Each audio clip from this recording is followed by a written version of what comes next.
Shalom shalom shalom. இந்த காலை வேளையிலும் கூட நாம் தியானிக்க இருக்கிற பகுதி மத்தேயு 13வது அதிகாரம். நம் கண்களை மூடி தேவனை நோக்கி பார்ப்போம். அப்பா பிதாவே உமக்கு நன்றி செலுத்துகிறோம். இப்பொழுதும் கூட ஆண்டவரே நாங்கள் தியானிக்க இருக்கிற பகுதியை கர்த்தர் ஆசிர்வதித்து தாங்க. இந்த வேளையிலும் கூட பரிசுத்த ஆவியானவர் என்னை மறைத்து ஆண்டவரே நீங்கள் வெளிப்படுங்கப்பா. அப்பா இந்த நாளில் ஆண்டவரே அப்பா இதோ உம்முடைய வசனம் என்கின்ற விதையை நாங்கள் உட்கொள்கிறோம். அப்பா எங்களுடைய இருதயத்தில் அவைகள் பலன் தரக்கூடியவைகளாய் ஆண்டவரே ஏசப்பா நீங்கள் மாற்றுங்க.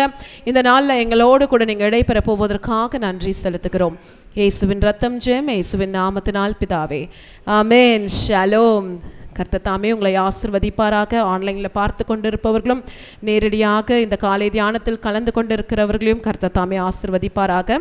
நாம் அனைவரும் எடுத்துக்கொள்வோம் மத்தேயு 13வது அதிகாரம். இது ரொம்பவே ஒரு பெரிய சாப்டர். இதில் மொத்தம் 58 வசனங்கள் உள்ளது. இந்த மத்தேயு 13வது அதிகாரத்திற்கு நான் ஒரு தலைப்பு கொடுக்கிறேன். Understanding the mystery of kingdom of heaven. பரலோகத்தின் ராஜ்யத்தின் ரகசியத்தை புரிந்து கொள்ளுதல் என்கின்ற தலைப்பில் நான் பேச போகிறேன்.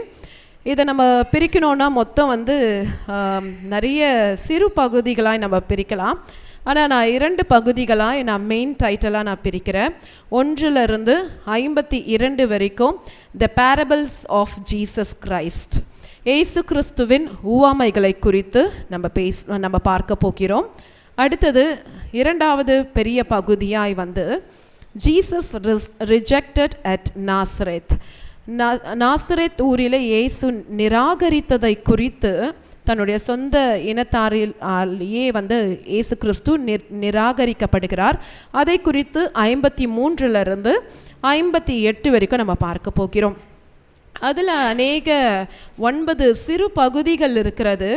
இப்போ 1 to 52 நம்ம எடுத்துக்கொள்ளும் போது 9 சப்டைட்டில்ஸ் இருக்குது. 1 to 23 the parables of sower, அதாவது விதைக்க ஒருவன் புறப்படுகிறான். அந்த விதைக்கான அந்த ஊவாமைகளை குறித்து நம்ம பார்க்க போகிறோம். 24 to 30 வரைக்கும் கோதுமை மற்றும் கலங்களை குறித்து நம்ம பார்க்க போகிறோம். 31 to 32 வரைக்கும் கடுகு விதையை குறித்து நம்ம பார்க்க போகிறோம். 4வது 33வது வசனம் புளித்த மாவை குறித்து நாம் பார்க்க போகிறோம். அடுத்தது 34 to 35 வரைக்கும் உவமைகளை குறித்து நம்ம பார்க்க போகிறோம். அடுத்தது 6வது த பேரபிள்ஸ் ஆஃப் டேர்ஸ் எக்ஸ்பிளைன்டு. அந்த கலைகள் எதை பற்றி குறிப்பிடுகிறது என்பதை 36 to 43 வரைக்கும் நம்ம பார்க்க போகிறோம். 44 புதைத்திருக்கிற பொக்கிஷத்தை குறித்து நாம் பார்க்க போகிறோம். 45வது வசனம், அதாவது 7வது சிறு பகுதியாய் நம்ம எதை பார்க்க போகிறோம்னா நல்ல முத்துக்களை தேடுகிற வியாபாரியை குறித்து நம்ம பார்க்க போகிறோம். 9வது சிறு பகுதியாய் நம்ம பார்க்க போகிறது 47 பரலோக ராஜ்யம் கடலிலே போடப்பட்டு சகலவித மீன்களை சேர்க்கிற வாரிக்கொள்ளும் வலை குறித்து நம்ம பார்க்க போகிறோம். இதுபோல் அநேக சிறு பகுதிகளை நம்ம இதில் பிரித்து கொண்டே போகலாம். இந்த நாளில் நம்ம பார்க்க இருக்கிற இந்த மத்தேயு 13 நேற்றைய தினத்துடைய தொடர்ச்சி தான். நேற்றைய தினத்தில் நம்ம தியானித்தோம். ஆண்டவராகிய இயேசு கிறிஸ்து ஓய்வு நாளில் பயிர் வழியாய் அவர் நடந்து போகிறார். அவருடைய சீஷர்கள் என்ன பண்ணுறாங்க? பசியாக இருந்ததுனால அந்த கதிர்களை கொய்து அவர்கள் அதை உட்கொள்ளுகிறார்கள். அப்போது அங்கே இருக்கிற பரிசேயர்கள் ஆண்டவராகிய இயேசு கிறிஸ்துவை கேள்வி கேட்கிறார்கள். அதே நாளில் ஆண்டவர் அவங்களுக்கு விலக்குறை கொடுப்பதை நம்ம பார்த்தோம். அடுத்தது அநேக காரியங்கள் நேற்றைய தினத்தில் நடந்ததை குறித்து நம்ம பார்த்தோம். ஆண்டவராகிய இயேசு கிறிஸ்து கிட்ட அந்த பரிசேயர்கள்லாம் அடையாளத்தெல்லாம் கேட்கும் போது ஆண்டவர் அவங்கள திட்டுகிறார். அதை குறித்தெல்லாம் நம்ம பார்த்தோம். இந்த 13வது அதிகாரத்தில் முதல் வசனமே இப்படியாய் போடப்பட்டிருக்கிறது. இயேசு அன்றைய தினம் நேற்றுடைய அந்த கண்டினியூவேஷன், மத்தேயு 12வது அதிகாரத்துடைய தொடர்ச்சி, அந்த தினத்திலேயே செய்த அடுத்த காரியத்தை குறித்து நம்ம பார்க்க போகிறோம். ஆண்டவராகிய இயேசு கிறிஸ்து வீட்டிலிருந்து புறப்பட்டு கடலோரத்தில் உட்கார்ந்தார். ஹல்லேலூயா. அப்போ அவர் கடலோரத்துக்கு கடற்கரைக்கு அவர் போகிறாரு. அங்கே கடலோரத்தில் உட்கார்ந்தார். திரளான ஜனங்கள் அவரிடத்தில் கூடி வந்தபடியினால் அவர் படவில் ஏறி உட்கார்ந்தார்.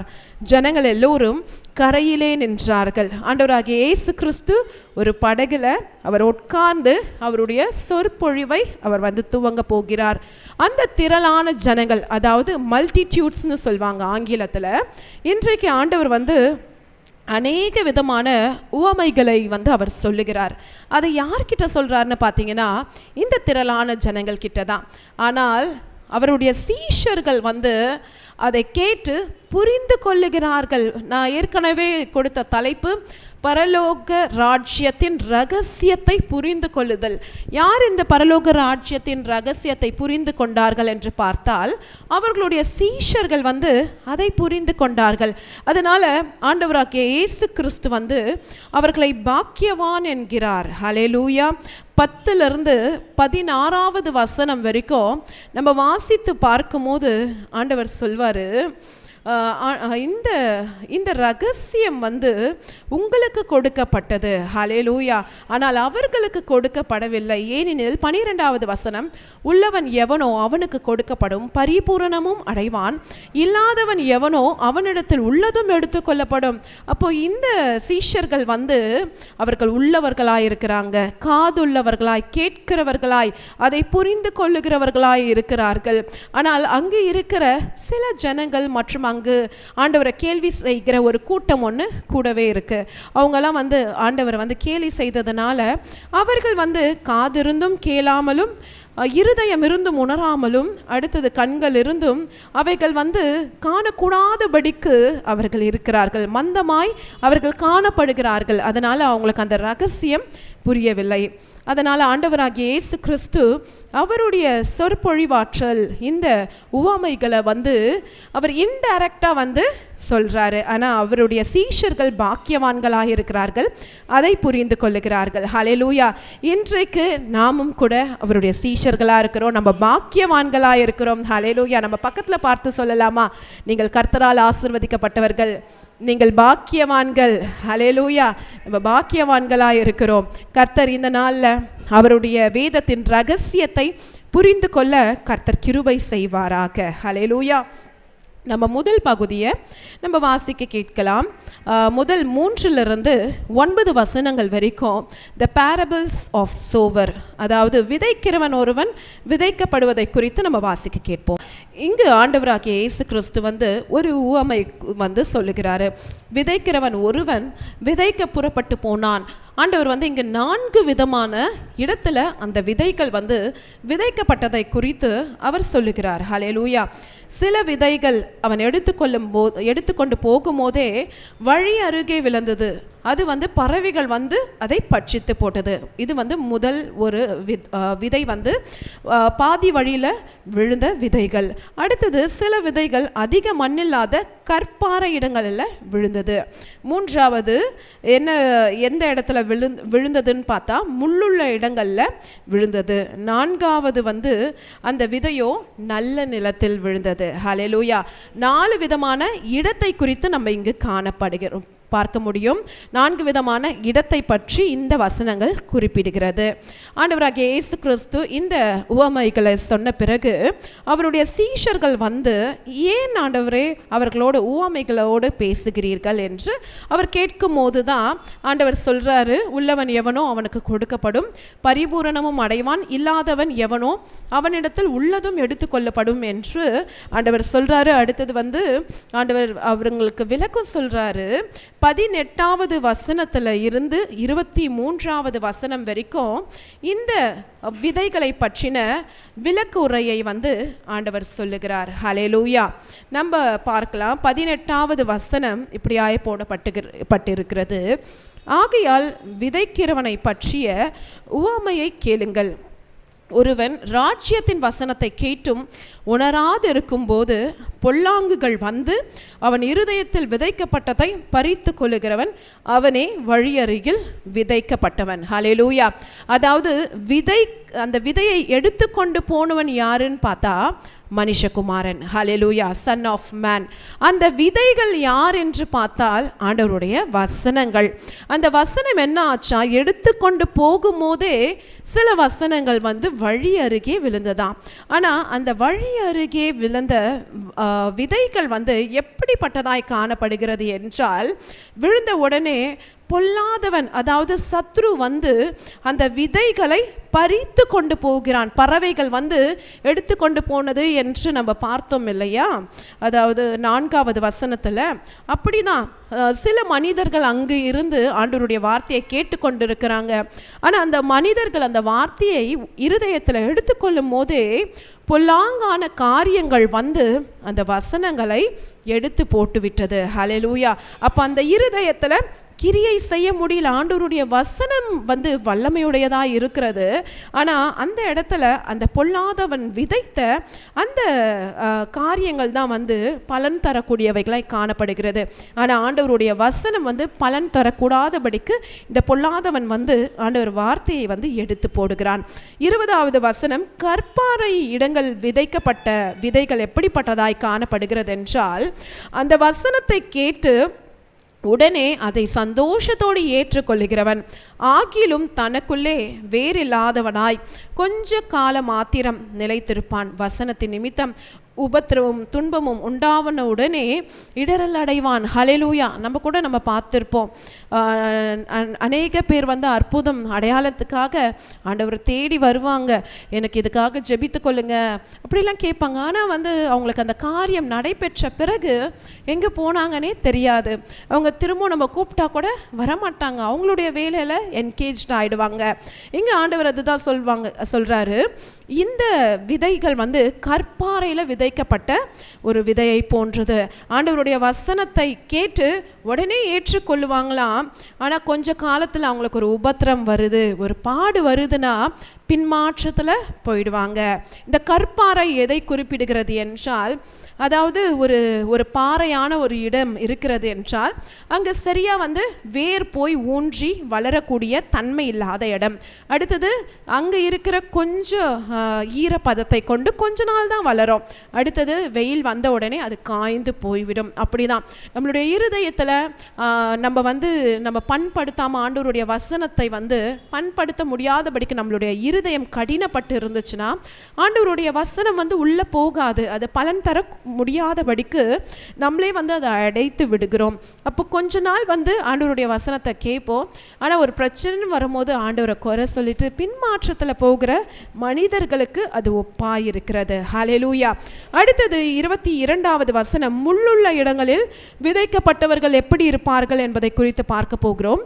வசனத்தை கேட்கிறவனாய் இருந்தும் உலக கவலையும் ஐஸ்வர்யத்தின் மயக்கமும் வசனத்தை நெருக்கி போடுகிறதுனால் அவனும் பலனற்று போகிறான். ஹல்லேலூயா. அப்போ இது 3வது கேட்டகரி. ஆண்டவருடைய வசனம் வருது, ஆனால் இந்த முள்ளுள்ள இடத்தில் விதைக்கப்பட்ட விதைகளை போல இருக்கிற மனிதர்கள் வசனத்தை கேட்பாங்க. கேட்டுட்டு அதன்படி வாழணும்னு ட்ரை பண்ணும்போது உலக கவலை அட்டாக் பண்ணும்போது பின்மாற்றத்தில் போயிடுவாங்க. அடுத்தது ஐஸ்வர்யத்தின் மயக்கம், கொஞ்சம் வேர்ல்டு கொஞ்சம் அட்ராக்டிவாக பணத்தை காமிச்சு, நீ இந்த சைடு என் பக்கம் வந்துடு, நீ நல்லா சம்பாதிக்கலாம், நீ இதில் இன்வெஸ்ட் பண்ணு, அப்படிலாம் நிறைய காரியங்கள் மயக்குகிற விதமாய் வரும்போது இந்த மனிதர்கள் என்ன பண்ணுவாங்க, ஆண்டவருடைய வசனத்தை விட்டு முள்ளுள்ள இடங்களை போல மாறி பலனற்று போவார்கள். ஹல்லேலூயா. நமக்கு தெரியும், லூக்கால லாசருவையும் மற்றும் அந்த ஐஸ்வர்யவானுடைய கதை நம்மளுக்கு தெரியும்.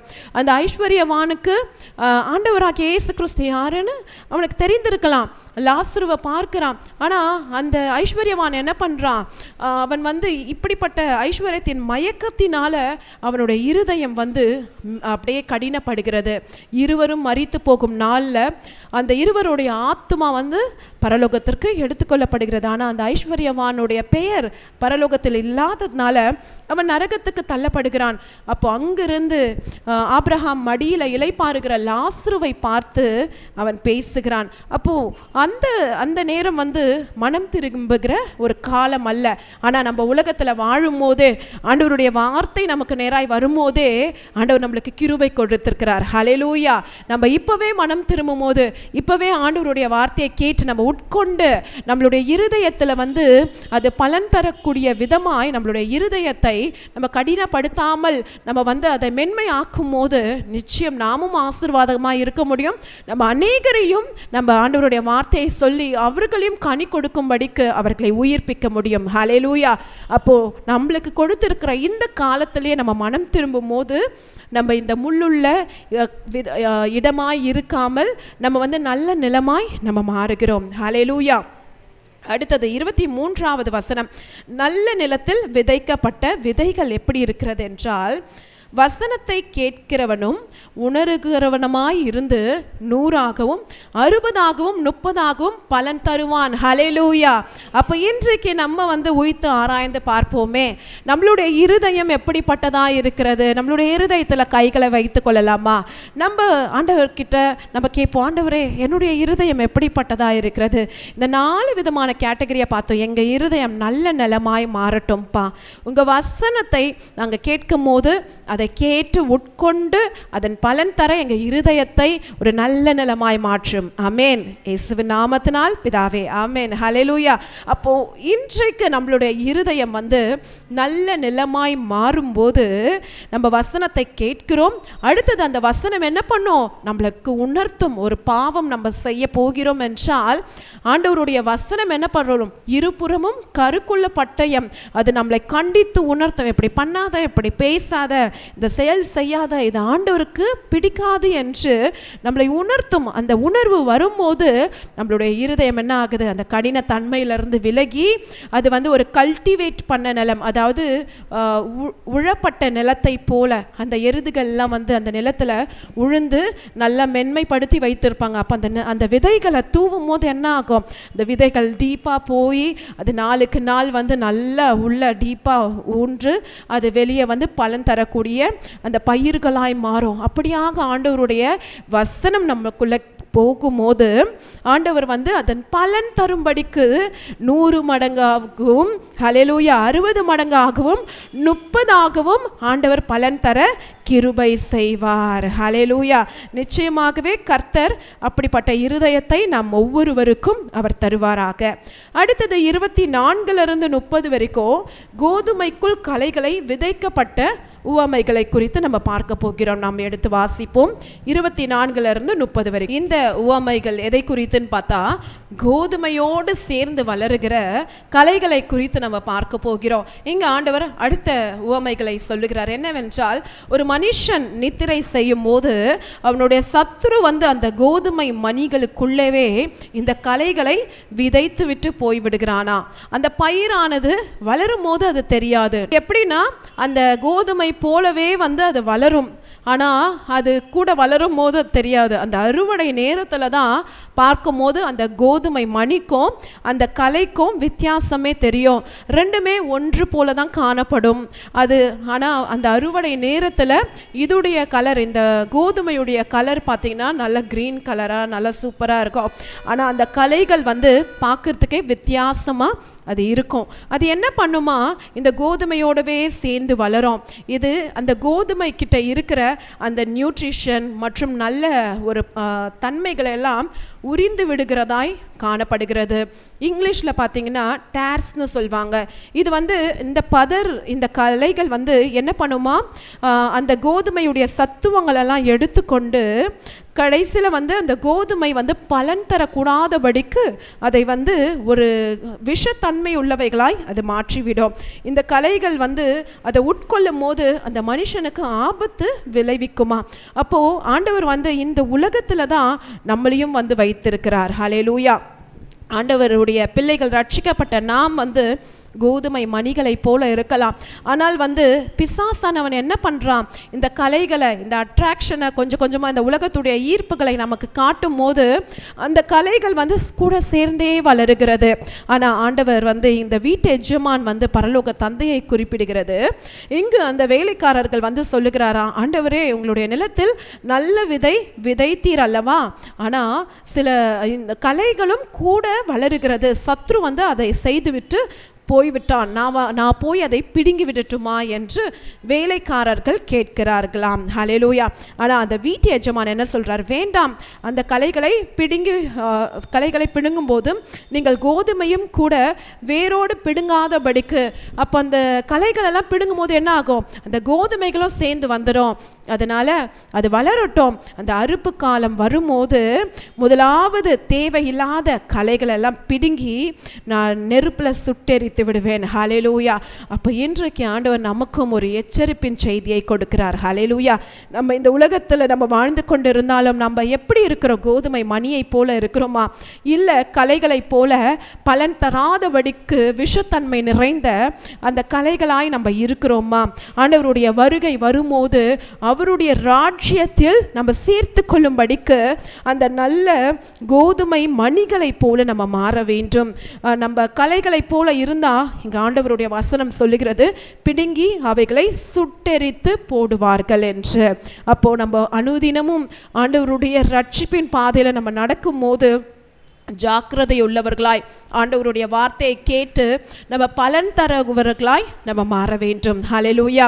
நம்மளுடைய இந்தியா தேசத்தை கூட கர்த்தர் ஆசீர்வதிக்க வேண்டும். எத்தனையோ மிஷனரிமார்கள் கோதுமை மணிகளாய் வந்து நம்மளுடைய இந்தியா தேசத்தில் அவர்கள் ஆண்டவருடைய சுவிசேஷத்தை சொல்லி இரத்த சாட்சியாய் மரித்திருக்கிறார்கள். ஹல்லேலூயா. எத்தனையோ அது மூலமாக எத்தனையோ கோதுமை மணிகள் வளர்ந்து ஆண்டவருடைய நாமத்தை பிரஸ்தாபப்படுத்தி கொண்டிருக்கிறார்கள். அப்போ நாமும் கூட நம்முடைய சன்னதியும் கூட கோதுமை கன்றுகளைப் போல கோதுமை மணிகளைப் போல ஆண்டவருக்காக பலன் கொடுக்கிறவர்களாய் நம்ம மாற வேண்டும். ஹல்லேலூயா. உலக காரியங்கள், கவலைகள், அந்த கலங்களைப் போல வந்து நம்மை பிடுங்கிவிடக் கூடாது. 31 32 வரைக்கும் கடுகு விதையை குறித்து நம்ம பார்ப்போம், வாசிக்க கேட்கலாம். ஆண்டவர் வந்து இந்த உவமைகள்லாம் எதுக்கு சொல்றாருன்னா, பரலோக ராஜ்யத்தோடு ஒப்பிட்டு காட்டுகிறார். பரலோக ராஜ்யம் எப்படி இருக்கிறது என்பதை குறித்து அவர் ஒவ்வொரு காரியமாய் அவர் சொல்லி கொண்டே போகிறாரு. இங்கு 3வது விதமான உவமைகளை வந்து ஆண்டவர் சொல்றாரு. என்ன சொல்றாருன்னா, பரலோக ராஜ்யம் ஒரு சின்ன ஒரு கடுகு விதைக்கு ஒப்பா இருக்கிறது. யாரெல்லாம் கடுகு விதையை பார்த்திருப்போம்? இப்போ பார்த்துருக்குறோம் இல்லையா? நம்மளுடைய சபையில் கூட கடந்த நாட்களில் தீர்க்க தரிசன செயலாக கடுகு விதைகளை ஒவ்வொருத்தவங்களுக்கும் கொடுத்தாங்க. நீங்கள் இதை எடுத்துகிட்டு போயிட்டு நீங்கள் விதைங்க, இது ஆண்டவருடைய வசனமாய் நீங்கள் நினைத்து கொள்ளுங்க. இதை நீங்கள் விதைக்கும் போது ஆண்டவருடைய வசனத்தை நீங்கள் ஆத்துமாக்களுக்குள்ளே நீங்கள் விதைக்கிறீங்க, அது பலன் தரும் என்று நம்ம தீர்க்க தரிசன செயல் செய்தோம். அதுதான் ஆண்டவர் இங்கே சொல்கிறாரு. இந்த வசனம் பார்க்கறதுக்கு சிறியதாய் தான் இருக்கும், அதோடைய அருமை அப்போ தெரியாது. ஆனால் நம்ம விதைத்து விட்டு நாட்கள் கழிந்த பிறகு அந்த கடுகு மரத்தை நம்ம பார்க்கும்போது அந்த கடுகு மரமானது ஒரு பெரிய மரமாய் அது வளர்ந்து அது பெரிதாகி சகல பூண்டுகளினாலும் பெரிதாக்கி ஆகாயத்து பறவைகள் அதன் கிளைகளில் வந்து அடையத்தக்கதாக மரமாகும். ஹல்லேலூயா. அது விரல்ல பார்க்கும்போது அந்த கடுகு விதை எடுத்து பார்க்கும்போது ரொம்ப சின்னதாக இருக்கும், ரொம்ப டைனியாக இருக்கும். ஆங்கிலத்தில் சொன்னால் டைனினா ரொம்பவே சிறியது. ஆனால் அந்த விதையை விதைத்து அது பலன் தர ஆரம்பிக்கும் போது பெரிய மரத்தை போல எல்லா மரத்தை காட்டிலும் பெரிதாக வளர்ந்து என்ன பண்ணுமா, ஆகாயத்து பறவைகள்லாம் வந்து கூண்டு கட்டி அதில் வாழ்ந்து அடைக்கலம் புகுமா. ஹல்லேலூயா. இன்றைக்கு நம்மையும் கூட ஆண்டவராகிய இயேசு கிறிஸ்து ஜீவ விருட்சத்தின் மரமாக நம்மை உண்டாக்கி இருக்கிறார். ஹல்லேலூயா. நம்ம போய் ஆண்டவருடைய வசனத்தை சொல்லி மற்ற ஆத்துமாக்களை உயிர்ப்பிக்கும் போது அநேக ஆத்துமாக்களுக்கு நம்ம அடைக்கலம் கொடுக்க முடியும். ஹல்லேலூயா. அவர்களும் கூட ஒரு ஜீவ விருட்சத்தின் மரமாக மாறி அவர்களும் ஆசீர்வாதத்தின் வாய்க்காலாய் மாற முடியும். ஹல்லேலூயா. அடுத்தது பார்த்தீங்கன்னா, இந்த புளித்த மாவை குறித்து ஆண்டவர் என்ன சொல்றாரு என்று நம்ம 33 34 வாசிக்க கேட்போம். அடுத்தது ஆண்டவர் வந்து பரலோக ராஜ்யத்தை எது கூட ஒப்பிடுகிறார் என்றார், புளித்த மாவுக்கு ஒப்பிடுகிறார். ஏன் புளித்த மாவை கூட ஒப்பிடணும்? நம்ம பேக்கரியிலலாம் பார்த்தீங்கன்னா ஒரு கேக் செய்யணும், ஒரு பிரெட் செய்யணும்னா ஈஸ்ட்னு சொல்லுவாங்க. ஒரு புளித்த ஒரு ப்ராடக்ட் அது. அந்த ஈஸ்ட் என்ன பண்ணுவாங்க, கொஞ்சம் தான் அதை ஃபர்மெண்ட் பண்ணுறதுக்கு அந்த மாவில் கொஞ்சம் போட்டு அதை மூடி வைத்துடுவாங்க. ஆனால் கொஞ்சம் நேரம் கொஞ்சம் ஹவர் கழித்து பார்த்தா அந்த மாவே என்ன ஆகணும், நல்லா உப்பி நல்லா பெருசாக அந்த பிரெட் செய்யறதுக்கு நல்லா ஃப்ரெஷ்ஷாக அது ரெடியாக இருக்கும். அப்படி தான் பரலோக ராஜ்யம் ராஜ்யம் ஒரு சின்ன அந்த புளித்த மாவை போல, எப்படி அந்த ஸ்ரீ அதை எடுத்து 3 படி மாவில் அந்த கொஞ்சம் புளித்த மாவை போடும்போது அது என்ன ஆகுது, மாவு ஃபுல்லாக வந்து ஃபர்மெண்ட் ஆகிடுது. நம்ம கூட இட்லி செய்கிறதுக்கு முன்னாடி நம்ம வந்து அந்த புளித்த மாவு கொஞ்சம் நம்ம ஆட் பண்ணுவோம். ஆட் பண்ணி கொஞ்சம் நேரம் கழித்து அது ஊற்றும் போது ரொம்பவே நல்லாயிருக்கும். அப்போ அப்படி தான் ஆண்டவருடைய பரலோக ராஜ்யம் அது பார்த்திங்கன்னா என்ன இதை குறிப்பிடுகிறது என்றால் ஒரு எக்ஸ்ப்ளோசிவ் பவர். எக்ஸ்ப்ளோசிவ் பவர் என்றால் ஒரு வெடிக்கிற தன்மை என்று நம்ம தமிழில் பார்க்குறோம். இது எப்படின்னா, இப்போது இந்த பட்டாசுகள்லாம் வந்து எப்படின்னா, ஒரு பட்டாசு கொளுத்துனா அங்கே பக்கத்தில் பட்டாசு இருந்துச்சுன்னா எப்படி அதை கேட்ச் பண்ணோம், அதுபோல் இந்த சிறிய புளித்த மாவை போல ஆண்டவருடைய வசனம் காணப்பட்டாலும் பரலோக ராஜ்யம் வந்து அதை ஒப்பிட்டு பார்க்கும்போது அது முழு மாவையும் புளிக்க வைப்பது போல நம்ம கிட்ட இருக்கிற சின்ன ஆண்டவருடைய வசனம் மற்றவர்களுடைய ஆத்துமாவை ரட்சிக்கக்கூடும். ஹல்லேலூயா. நம்ம கிட்ட இருக்கிற அந்த வசனம் மற்றவங்களை ஆண்டவருக்கு நேராய் திருப்ப முடியும். ஹல்லேலூயா. நம்ம கிட்ட இருக்கிற வசனம் மற்றவர்களை ஆண்டவருடைய ராஜ்யத்தின் பாதையில் நடத்தக்கூடும். அப்படிப்பட்ட இன்ஃப்ளூயன்ஸ் பவர், எக்ஸ்ப்ளோசிவ் பவர் வந்து வசனத்துக்கு உண்டு. ஹல்லேலூயா. அடுத்தது 35 43 வரைக்கும் ஆண்டவருடைய அந்த உவமைகளை, மறைப்பொருள்களை வெளிப்படுத்துவதை குறித்து நம்ம பார்க்கலாம். 35 43 வரைக்கும் வாசிக்க கேட்போம். இது அடுத்த உவமைகள். இதில் வந்து பேரபிள்ஸ் ஆஃப் பேரபிள்ஸ்னு சொல்லுவாங்க.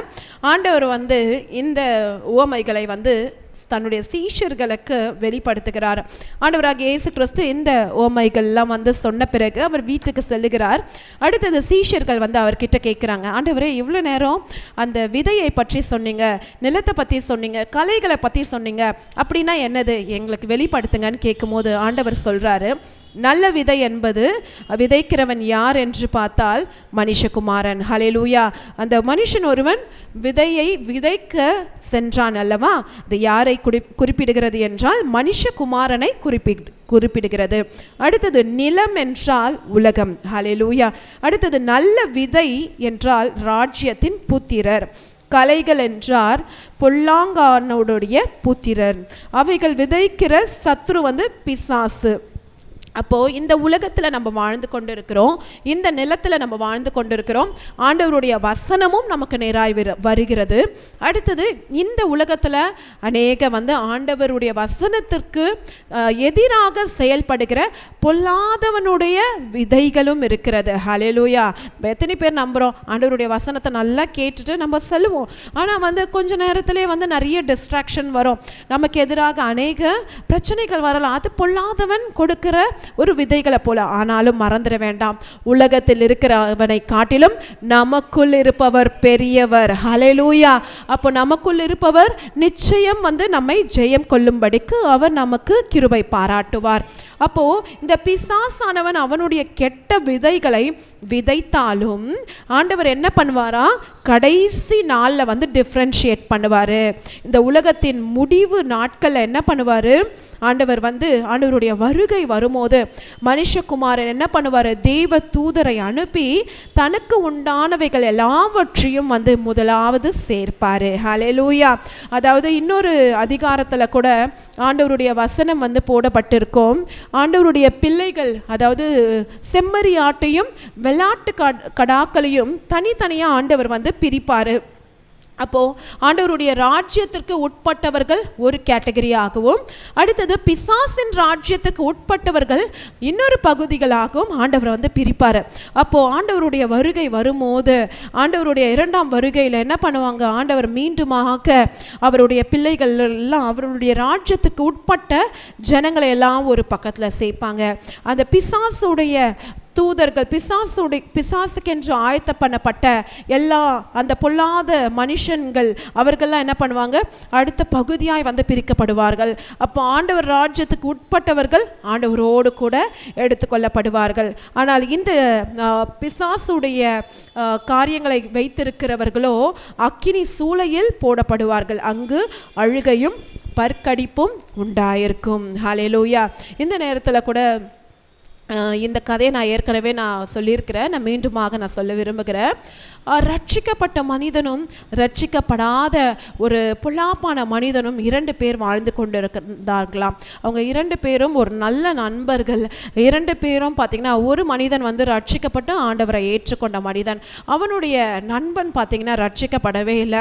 ஆனால் 2 பேர் ஒன்றாவே போவாங்க, வெளியே போவாங்க, சாப்பிடுவாங்க, ஒன்றாவே இருப்பாங்க, ஒன்றாவே ஷாப்பிங் போவாங்க. அது போல் அநேக காரியங்கள் செய்தாங்க. சின்ன வயசுல இருந்த ஒன்றாவே அவங்க படித்து ஒன்றா காலேஜ் போயிட்டு ஒன்றாவே வேலை செய்து கொண்டு இருந்தாங்க. அவ்வளோ க்ளோஸ் ஃப்ரெண்ட். ஆனாலும் கூட அந்த ரட்சிக்கப்பட்ட மனிதன் ரட்சிக்கப்படாத மனிதனுக்கு ஆண்டவராகிய இயேசு கிறிஸ்துவை பற்றி சொல்லவே இல்லை.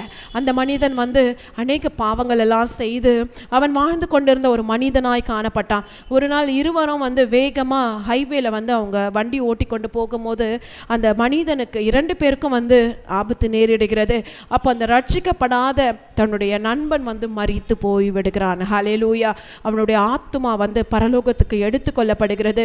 அந்த பரலோகத்துக்கு அந்த நுழைவாயுள்ள போகும்போது அங்கே இருக்கிற தெய்வ தூதர்கள் கேட்குறாங்க, உன்னுடைய பேர் என்னன்னு கேட்கும் போது அந்த மனிதனுடைய பேர் சொல்லும் போது அந்த ஜீவ புஸ்தகத்தில் திருப்பி பார்க்குறாங்க. ஆனால் அந்த மனிதனுடைய பெயர் குறிப்பிடவே இல்லை. ஹல்லேலூயா. என்ன ஒரு பரிதாபமான நிலை. அடுத்தது இந்த தேவ தூதர் சொல்கிறாரு, நீ இருக்க வேண்டிய இடம் இங்கே கிடையாது, உனக்கென்று ஆயத்தப்படுத்தி இருக்கிற இடத்துக்கு நீ போன்னு அந்த தெய்வ தூதன் அந்த ஆத்துமாவை இழுத்து கொண்டு போகும்போது அங்கு அந்த மனிதன் ஒரு கடிதம் எழுதுவதை போல, இங்கே உலகத்தில் இருக்கிற தன்னுடைய நண்பனுக்கு ஒரு கடிதம் எழுதுவதை போல அந்த வீடியோ காணப்பட்டுச்சு. அப்போ அந்த மனுஷன் என்ன எழுதுறானா, என்னுடைய நண்பனே, நான் உன்னோடு ஒரு நல்ல நண்பன் தானே, சின்ன வயசுலேருந்து நான் உன் கூடவே வளர்ந்தனே, இன்றைக்கு நான் மரித்து என்னுடைய ஆத்துமாவை பரலோகத்துக்கு நேராக போகும்போது என்னுடைய பேர் இல்லைன்னு என்னை இப்பொழுது ஒரு இருட்டான இடத்துக்கு கொண்டு போகிறாங்க.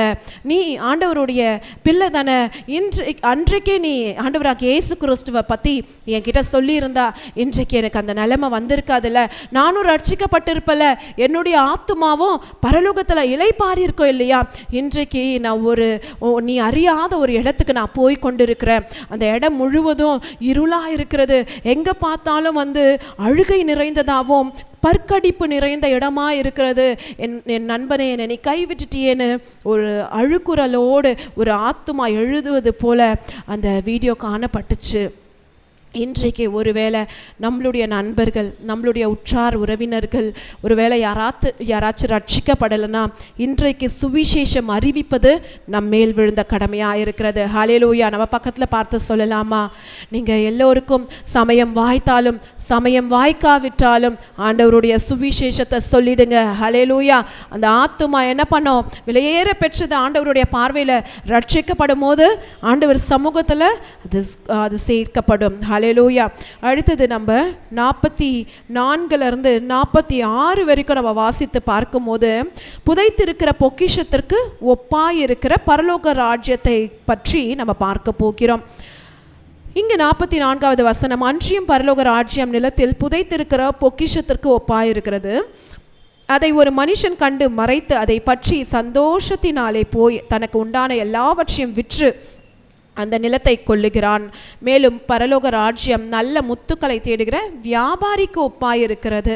அவன் விலையுயர்ந்த ஒரு முத்தை கண்டு போய் தனக்குண்டான எல்லாவற்றையும் விற்று அதை கொள்ளுகிறான். இங்கே ஆண்டவர் அதுதான் சொல்கிறாரு. முதலாவது நீ என்னை பின்பற்ற வேண்டும்னா அந்த உலக காரியத்தை எல்லாம் விட்டு சிலுவையை எடுத்துக்கொண்டு என் பின்னே வா என்று ஆண்டவர் சொல்கிறாரு. அப்போது நம்ம இந்த உலகத்தில் வாழ்ந்தாலும் இந்த உலகத்துக்குரிய காரியங்களோடு கூட நம்ம வாழக்கூடாது. நம்ம பார்த்தீங்கன்னா 2 எஜமானுக்கும் நம்ம ஊழியம் செய்ய முடியாது. எய்தர் நம்ம உலகத்துக்கு ஊழியம் செய்யணும், இல்லை ஆண்டவருடைய ராஜ்யத்துக்கு ஊழியம் செய்யணும். இன்றைக்கு ஆண்டவர் சொல்றாரு, இந்த உலகத்தில் இருந்து கொண்டு உலக காரியங்களையெல்லாம் நீ பிடித்து கொண்டு நான் ஆண்டவருடைய ராஜ்யத்தையும் நான் பொக்கிஷத்தையும் நான் வைத்துக் கொள்வேன் என்றால் அது முடியாது. முதலாவது உன்கிட்ட இருக்கிற உலகபூர்வமான காரியத்தை நீ விட்டுவிட்டு நீ என்னை பின்பற்றி வா. என்னுடைய பொக்கிஷத்தை நீ எடுத்துக்கொள்ளு, நீ கண்ட முத்துக்களை நீ எடுத்துக்கொள்ளு, உலகத்தையும் நான் வைத்துக்கொண்டு இந்த முத்துக்களையும் நான் வைத்து கொள்வேன் என்றால் அது உன்னால் முடியாது. அதனால் நீ உலகத்துக்குரிய காரியத்தை விட்டுவிட்டு என்னுடைய பொக்கிஷ சாலையை நீ வைத்துக்கொள். ஆண்டவருடைய வசனத்தை நம்ம இருதயத்தில் பொக்கிஷ சாலையை போல, பொக்கிஷத்தை போல நம்ம காத்து வைக்க வேண்டும். அவருடைய வசனம் பொக்கிஷத்தை போலவும் நல்ல முத்துக்களை போலவும் அது காணப்படுகிறது. ஹல்லேலூயா. அடுத்தது 47 50 வரைக்கும் நம்ம வாசித்து பார்க்கும்போது த பேரபிள் ஆஃப் டிராகன், அதாவது வாரிக்கொள்ளும் வலைன்னு சொல்லலாம். அன்றியும் பரலோக ராஜ்யம் கடலிலே போடப்பட்டு சகல விதமான மீன்களையும் சேர்த்து வாரிக்கொள்ளும் வலைக்கு ஒப்பாயிருக்கிறது. ஒரு மனுஷன் மீன் பிடிக்க போறானா, ஆண்டவர் எங்கேருந்து ப்ரீச் பண்ணுறாரு? கடலோரத்தில் ப்ரீச் பண்ணுறாரு. அப்போ அங்கே இருக்கிற திரளான ஜனங்களில் யார் இருந்திருப்பா? மீன் விற்கிற மீன் வியாபாரிகள்லாம் இருந்திருப்பார்கள். அப்போது அவங்களுக்கு புரியும்படிக்கு ஒரு உவமையை சொல்கிறார். என்ன சொல்கிறாருன்னா, ஒரு மனுஷன் மீன் பிடிக்க போகும்போது என்ன பண்ணுவான்? அந்த அந்த வலையை அவன் எடுத்துக்கொண்டு போவான். அந்த வலையை வீசும் போது என்ன ஆகும்? அதில் மீன்களும் அகப்படும், இறந்து போன சத்தைகள், தேவையில்லாத காரியங்களும் அதில் மாட்டிக்கொள்ளும்.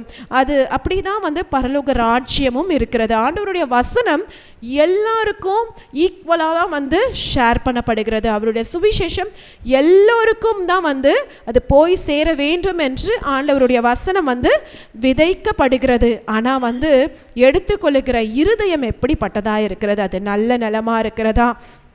நல்ல பொக்கிஷ சாலையாக இருக்கிறதா? நல்ல அந்த வாரிக்கொள்ளும் அந்த கூடையை போல இருக்கிறதா என்று நம்ம பார்க்க வேண்டும். இங்கே ஆண்டவர் அதுதான் சொல்கிறாரு. அந்த வலையை விரிக்கும் போது அந்த கூடைகளில் தேவையானதை மாத்திரம், அந்த மீன்களை மாத்திரம் என்ன பண்ணுவாங்க? ஒன்றாக சேர்த்து வைப்பாங்க.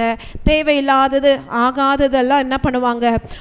அழிந்து போனதெல்லாம் அந்த அக்கினி சூளையில் போடுவது போல இப்படியே உலகத்தின் முடிவும் நடக்கும்.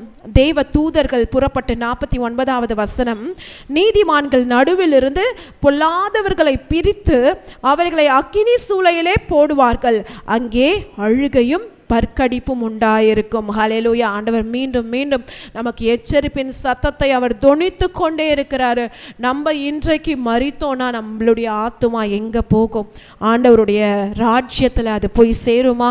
இல்லை ஆண்டவருடைய பார்வைக்கு பொல்லாத காரியங்கள் நம்ம செய்து கொண்டிருந்தோன்னா நம்மளுடைய முடிவு எங்கே போகும்ன்ட்டு ஒரு கேள்விக்குறியாக இருக்கிறது. இன்றைக்கு ஆண்டவர் நம்மை பார்த்து சொல்லுகிறார், நம்ம மனம் திரும்புகிற நேரமாக இருக்கிறது. நம்ம உலகத்தில் கடைசி மணித்துளிகளில் நம்ம வாழ்ந்து கொண்டிருக்கிறோம். ஆண்டவர் இப்போவும் கிருபையின் காலத்தை நமக்கு தந்திருக்கிறாரு.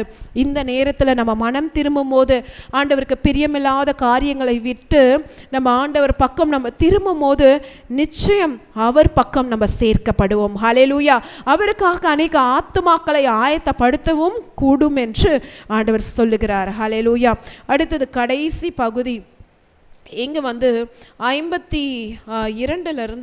58 வரைக்கும் ஆண்டவர் இன்னும் கூட அந்த உவமைகளை விளக்குகிறாரு. என்னென்னா, பழைய ஏற்பாடு காலத்தில் ஆண்டவர் அநேக வார்த்தைகளை பழைய ஏற்பாடு காலத்தில் ஆண்டவராக இயேசு கிறிஸ்து நிழலாய் இருந்தார். ஹல்லேலூயா. ஆனால் புதிய ஏற்பாடு காலத்தில் ஆண்டவராக இயேசு கிறிஸ்து நிஜமாய் அவர் உண்டானார். ஹல்லேலூயா. மனுஷகுமாரனாகவும் தெய்வகுமாரனாகவும் அவர் வலம் வந்தாரு. ஆண்டவர் கனெக்ட் பண்றாரு. பழைய ஏற்பாட்டையும் புதிய ஏற்பாட்டையும் அவர் கனெக்ட் பண்ணி ஆண்டவர் சொல்கிறாரு, நீங்கள் புது ரசத்தை போல இருங்க. பழையவைகளையே பேசிக்கொண்டு பரிசேயர்களை போல, ஆயக்காரரை போல, அங்கே இருக்கிற வேத பராகரை போல வெறும் சட்டத்திட்டங்களை மாத்திரம் பேசிக்கொண்டு ஆண்டவருடைய பிரின்சிபாலிட்டிஸை விட்டுடாதீங்க, ஆண்டவருடைய நல்ல பன்மைகளை விட்டுடாதீங்க. இன்றைக்கு நீங்கள் புதிய மனிதர்களாக மாறுங்க, புதிய திராட்சை ரசமாய் நீங்கள் மாறுங்கன்னு ஆண்டவர் சொல்லுகிறார். ஹல்லேலூயா. இந்த உவமைகள் எல்லாம் சொல்லி முடித்த பிறகு ஆண்டவராகிய இயேசு கிறிஸ்து என்ன பண்ணுறாரு? தாம் வளர்ந்த ஊர், ஆண்டவருடைய வளர்ந்த ஊர் யாராச்சும் சொல்லுங்க பார்க்கலாம். நாசரேத். ஹல்லேலூயா. அப்போ ஆண்டவர் அவருடைய வளர்ந்த ஊருக்கு அவர் திரும்பி வரும்போது ஜெப ஆலயத்தில் அவர் உபதேசம் பண்ணி கொண்டு இருக்கும் போது அவர்கள் ஆச்சரியப்பட்டு இவனுக்கு இந்த ஞானமும் பலத்த செய்கைகளும் எப்படி வந்தது? அங்கே இருக்கிற மனிதர்ங்க பார்க்குறாங்க, ஆண்டவராகிய இயேசு கிறிஸ்து ப்ரீச் பண்ணுறாரு அங்கே இருக்கிற ஆலயத்தில் போய். அப்போ அந்த ஜனங்கள்லாம் ஆச்சரியப்பட்டு, ஆஹா இவர் எப்படி வந்து வல்லமையாக ப்ரீச் பண்ணுறாரு அப்படின்னு ரொம்பவே பிரமிச்சு போகிறாங்க. அடுத்தது வந்து அவங்களுக்கு ஒரு கேள்வி வருது, இந்த மனிதன் வந்து இந்த மனிதனுடைய குடும்பம் இங்கே தானே இருக்குது, நம்ம ஊரில் தானே இருக்குது, என்னுடைய சகோதரர் சகோதரிகள்லாம் நம்ம அண்டையில் தானே வளருகிறார்கள், இந்த மனிதனுக்கு எப்படி இப்படிப்பட்ட ஒரு ஞானம் வந்திருக்கோன்னு ஒரு கேள்வி வருகிறது. ஹல்லேலூயா. அப்போ இங்கே வந்து ஆண்டவருடைய வார்த்தைகளை வந்து அந்த ஜனங்கள் அசட்டை பண்ணுகிறவர்களாய் காணப்படுகிறார். தன்னுடைய சொந்த இடத்துல என்றைக்குமே வந்து ஒரு கணம் வந்து கிடைக்காது. ஆண்டவராகிய இயேசு கிறிஸ்துவும் அதுதான் சொல்றாரு. அவருடைய வளர்ந்த ஊர்ல வந்து ஆண்டவர் சரியான வந்து ஒரு நல்ல கணத்தையோ மகிமையோ அந்த ஜனங்கள் கொடுக்கல. பரவாயில்ல, கொடுக்கலனாலும் ஆண்டவர் அவருடைய கடமையை செய்தார். இன்றைக்கும் நாமும் கூட ஆண்டவருடைய வார்த்தையை நம்மளுடைய இனத்தார் மத்தியில், நம்மளுடைய உற்றார் உறவினர் மத்தியில், நம்மளுடைய நண்பர்கிட்ட நம்ம சொல்லும் போது நமக்கும் இதே நிலைமை தான் ஏற்படும். ஹல்லேலூயா. ஆண்டவராகிய இயேசு கிறிஸ்துவுக்கே அந்த நிலைமைனா கண்டிப்பாக நம்மளையும் மனிதர்கள் வந்து அசட்டை பண்ணுவாங்க. ஏய் நீ ஏன் கூட தானே வளர்ந்த, உன்னை பற்றி எனக்கு தெரியாதா, நம்ம இங்கெல்லாம் போயிருக்கோமே, இன்னைக்கு வந்து ஆண்டவராகிய இயேசு கிறிஸ்துவை பற்றி ஏசுன்னு பேசுகிறியே அப்படின்னு ஏரளமாக வந்து பேசுவாங்க. பரவாயில்ல, ஆனாலும் கூட அவர் பணியை நம்ம முன் வந்து நம்ம செய்வோம். பலன் தருபவர் அவரே. ஹல்லேலூயா. நம்ம வசனத்தை நம்ம விதைக்கிறோம். ஹல்லேலூயா. ஆனால் கிரியை செய்ய போகிறவர் ஆவியானவர். ஹல்லேலூயா. அதனால நம்ம டிஸ்கரேஜ் ஆக வேண்டாம். சமயம் வாய்த்தாலும் வாய்க்க விட்டாலும் நம்ம சுவிசேஷத்தை நம்ம அறிவித்து விட்டுடுவோம். ஆனால் கிரியை செய்ய போபவர் அவர். ஹல்லேலூயா. நம்மளுடைய கண்களுக்கு இப்போ அது தெரியலனா கூட கொஞ்ச நாள் சென்ற பின்பு அவர்கள் வந்து நம்மக்கிட்ட சொல்வாங்க, அன்னைக்கு ஆண்டவரை பற்றி சொன்னியே, என்னுடைய ஆபத்து நேரத்தில் நான் ஆண்டவரை கூப்பிட்டேன், ஆண்டவர் எனக்கு உதவி செஞ்சார், ஆண்டவர் என்னை காப்பாற்றினார், இன்னைக்கு நான் ஆண்டவருடைய பிள்ளையாக இருக்கிறேன்னு அவங்க வந்து ஆண்டவருடைய நாமத்தை மகிமைப்படுத்துவார்கள். இங்கு ஆண்டவர் அதுதான் சொன்னார். 57 அவரை குறித்து இடறுதல் அடைந்தார்கள். இயேசு அவர்களை நோக்கி, தீர்க்கதரிசி ஒருவன் தன் ஊரிலும் தன் வீட்டிலும் அன்றி வேறெங்கும் கனவீனம் அடையான் என்றார்கள். அவர்களுடைய அவிசுவாசத்து நிமித்தம் அவர் அங்கே அநேக அற்புதங்களை செய்யவில்லை. ஹல்லேலூயா. அப்போ நம்ம ஆண்டவராகிய இயேசு கிறிஸ்துவை போல நம்ம வந்து அவருடைய வசனத்தை விதைத்து கொண்டே இருப்போம். ஆவியானவர் நிச்சயம் அவர் கிரியை செய்வார். இந்த நாளில் கூட அநேக உவமைகளை நம்ம பார்த்தோம். அவருடைய வசனத்தை நம்மளுடைய நல்ல இருதயமாக்கிய நிலத்தில் நம்ம உழவிக்கும் போது, நம்ம விதைக்கும் போது நிச்சயமாகவே அந்த வசனம் பலன் தரக்கூடியவைகளாய் காணப்படுகிறது. ஹல்லேலூயா. நாம் எழுந்து நின்று நாம் தேவனை ஆராதிப்போம். வாருங்கள். இன்னைக்கு நம்ம பார்த்தோம் வேத வசனத்தை எந்த அளவுக்காக ஆண்டவர் பிரசங்கிக்கிறார். நாம் இன்னைக்கு ஒரு முடிவு செய்யலாமா? இந்த வேத வசனத்துக்கு நம்ம விட்டு கொடுக்கலாமா? வேத வசனத்துக்கு நம்ம விட்டு கொடுத்தா ஆண்டவர் சொல்றாரு, மகனே உன்னை 30, 60, 100 பலன் தருவே, என்னுடைய விதைகளாக மாற்றணும் ஆண்டு சொல்றாரு. இன்னைக்கு ஆண்டோட வசனத்துக்கு நம்ம விட்டு கொடுக்கலாமா?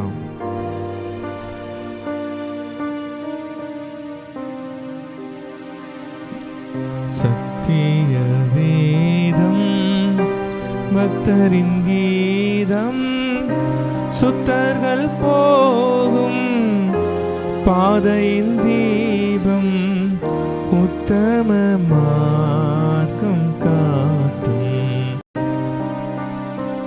சத்திய வேதம்.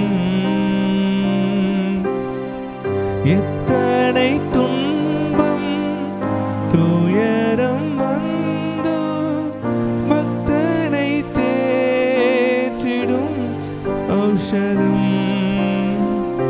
எத்தனை துன்பம் துயரம் வந்து பக்தனை தேற்றிடும் ஔஷதம் சத்திய வேதம்.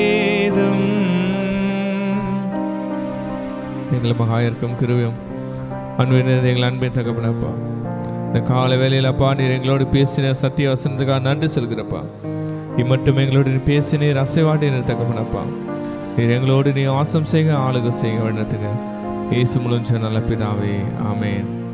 மத்தேயு 13:32 அது சகல விதைகளிலும் சிறிதாயிருந்தும் வளரும்போது சகல பூண்டுகளிலும் பெரிதாகி ஆகாயத்து பறவைகள் அதன் கிளைகளில் வந்து அடையத்தக்க மரமாக்கும் என்றார். ஆமென். இந்த அதிகாரத்தில் ஆரம்பம் முதல்ல ஆண்டு சொல்றது வசனத்தை வைத்தான ஓமை விதை விதை என்று சொல்லுகிறார். ஆமென். அப்போ அந்த விதை பாருங்க, ஒரு நாள் அது சிறிய வசனமாக இருந்தாலும் அது வாழ்க்கையில் ஒரு பெரிய ஒரு மரமாக மாறி ஆகாயத்து பறவைகள்லாம் வந்துடுறதுக்கு ஒரு பலன் தருகிற ஒரு விதைகளாக அந்த ஒரு விதை பெரிய வளர்ச்சியாக மாறிவிடுது. ஆமென். இன்னைக்கு ஆண்டவர் நம்மளோட பேசுகிற வசனம் தான். அநேக காரியங்களை ஆண்டவர் நம்மளோட வசனத்தை மூலம் நம்மளோட பேசுவார். மகளே இந்த விஷயத்தை மாற்றிக்க, மகனை இந்த விஷயத்தை மாற்றிக்கணும் வசனங்கள் மூலம் பேசுவார். ஒருவேளை அந்த வசனத்தை நம்ம குறைவாக எடுத்துக்கலாம். அது இது ஒரு வசனம் தானே நம்ம மீறி நடக்கிறோம், இந்த ஒரு வசனத்தை தான் நம்ம மீறி இல்லை. ஆண்டு சொல்ல இல்லை மகனே, அந்த ஒரு வசனத்தை கீழ்ப்படிந்தால் உனக்கு ஒரு பெரிய ஒரு ஆசீர்வாதம் என்று கர்த்தர் சொல்லுகிறார்.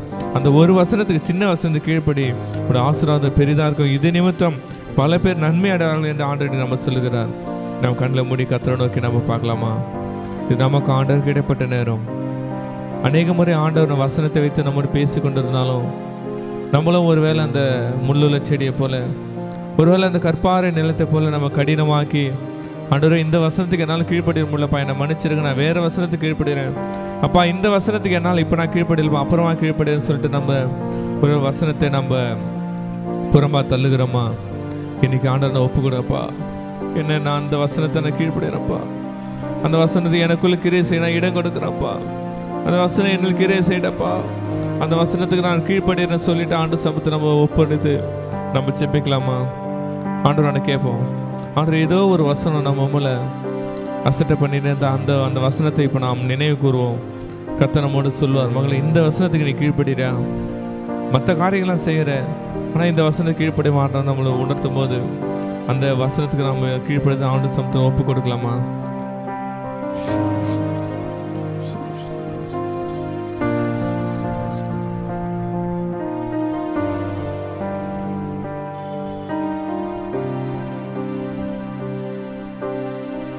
நீத்தம் விரும்பும் கர்த்தர் வசனம் சுத்த பசும்பொன் தேலிம் தீடும் தீ.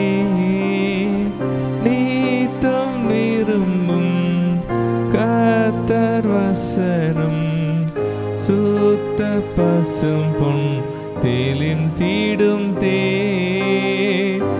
இதயம் மகிழும் கண்கள் தெளியோ, இருண்ட ஆத்மா உயிரடையும். இதயம் மகிழும் கண்கள் தெளியோ, இருண்ட ஆத்மா உயிரடையும். சத்திய வேதம் நம்மள ஒரு விசுவாச செயல் செய்ய போகிறோம்.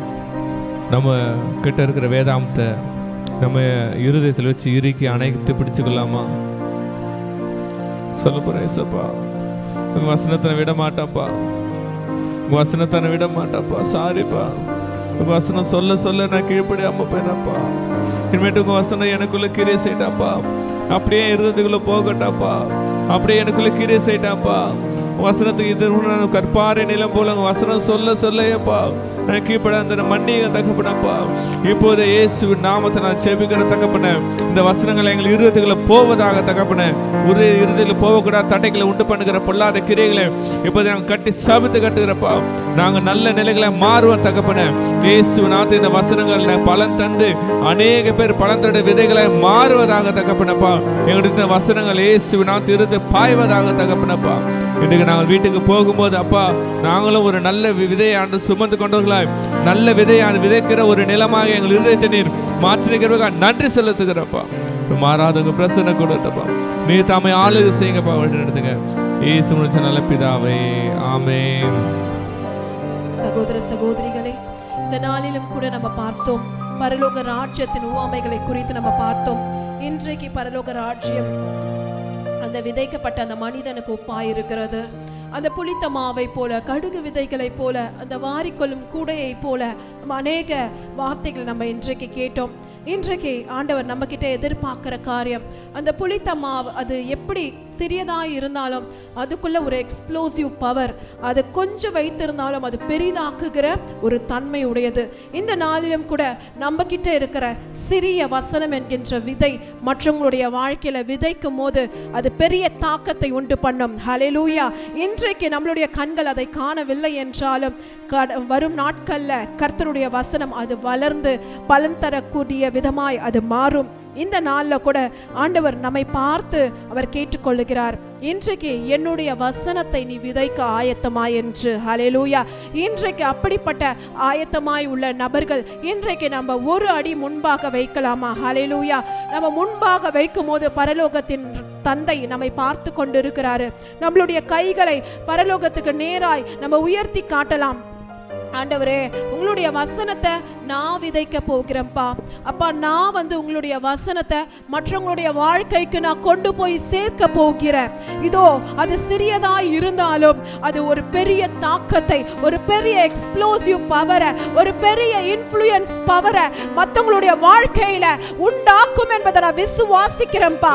அது என்னுடைய கண்களுக்கு இப்பொழுது தெரியவில்லை என்றாலும் அப்பா, வரும் நாட்கள்ல நீங்க பலத்த காரியமாய் அநேக ஆத்துமாக்களை உம்முடைய ராஜ்யத்திற்கு என்று அப்பா இதோ நீர் திருப்புகிறவர்களாய் நீர் கிரியை செய்ய போகிறீர் என்பதை நாங்கள் விசுவாசிக்க போகிறோம். இந்த நாளில் நம்ம கைகளை உயர்த்தி ஆண்டவர்கிட்ட சொல்லலாம், ஆண்டவரே, இதோ உம்முடைய வசனத்தை நாங்கள் இனி கொண்டு செல்ல போகிறோம். மற்றவங்களுடைய வாழ்க்கையில நாங்கள் அதை விதைக்க போகிறோம்ப்பா. நீங்க கிரியை செய்யுங்க. உம்முடைய வசனம் மற்றவர்களுடைய வாழ்க்கையை மாற்றட்டும் ஆண்டவரே. அப்பா, அவர்களுடைய வாழ்க்கையில ஒரு தாக்கத்தை உண்டு பண்ணட்டும். இதோ அந்த ஆத்துமாக்கள் இயேசுவின் நாமத்தினால ரட்சிக்கப்படுவார்களாக. ஒரு பெரிய ஒரு ஆண்டவரே வித்தியாசத்தை உண்டு பண்ணி உம்முடைய பரலோக ராஜ்யத்தில் சேர்த்து கொள்ளும். இயேசு கிறிஸ்துவின் நாமத்தினால் நாங்கள் ஜெபிக்கிறோம் எங்கள் ஜீவனுள்ள பிதாவே. ஆமென், ஆமென். கர்த்தர் தாமே உங்கள் ஒவ்வொருவரையும் ஆசீர்வதிப்பாராக. வசனம் என்கின்ற விதையை விதைப்போம், கர்த்தர் அதற்கேற்ற பலனை தருவாராக. ஷாலோம். கர்த்தர் உங்களை ஆசீர்வதிப்பார். கடைசி ஆசீர்வாதத்துக்கு நேராக கைகளை விரித்துக் கொள்ளும். ஈவரக்கா அடோனாய் வயீஷ்மரக்கா யா ஏர் அடோனாய் பனவ் அல்லக்கா விஹுனக்கா ஈஷா அடோனாய் பனவ் அல்லக்கா வயசம் லக்கா ஷாலோம் வயசம் லக்கா ஷாலோம். கர்த்தர் உன்னை ஆசீர்வதித்து காக்க கடவர். கர்த்தர் தன் முகத்தின் மேல் பிரகாசிக்க பண்ணி உன்மேல் கிருபையா இருக்க கடவர். கர்த்தர் தன் முகத்தை உன்மேல் பிரசன்னமாக்கி உனக்கு சமாதானம் கட்டளையிட கடவர். ஹல்லேலூயா, ஹல்லேலூயா, ஹல்லேலூயா.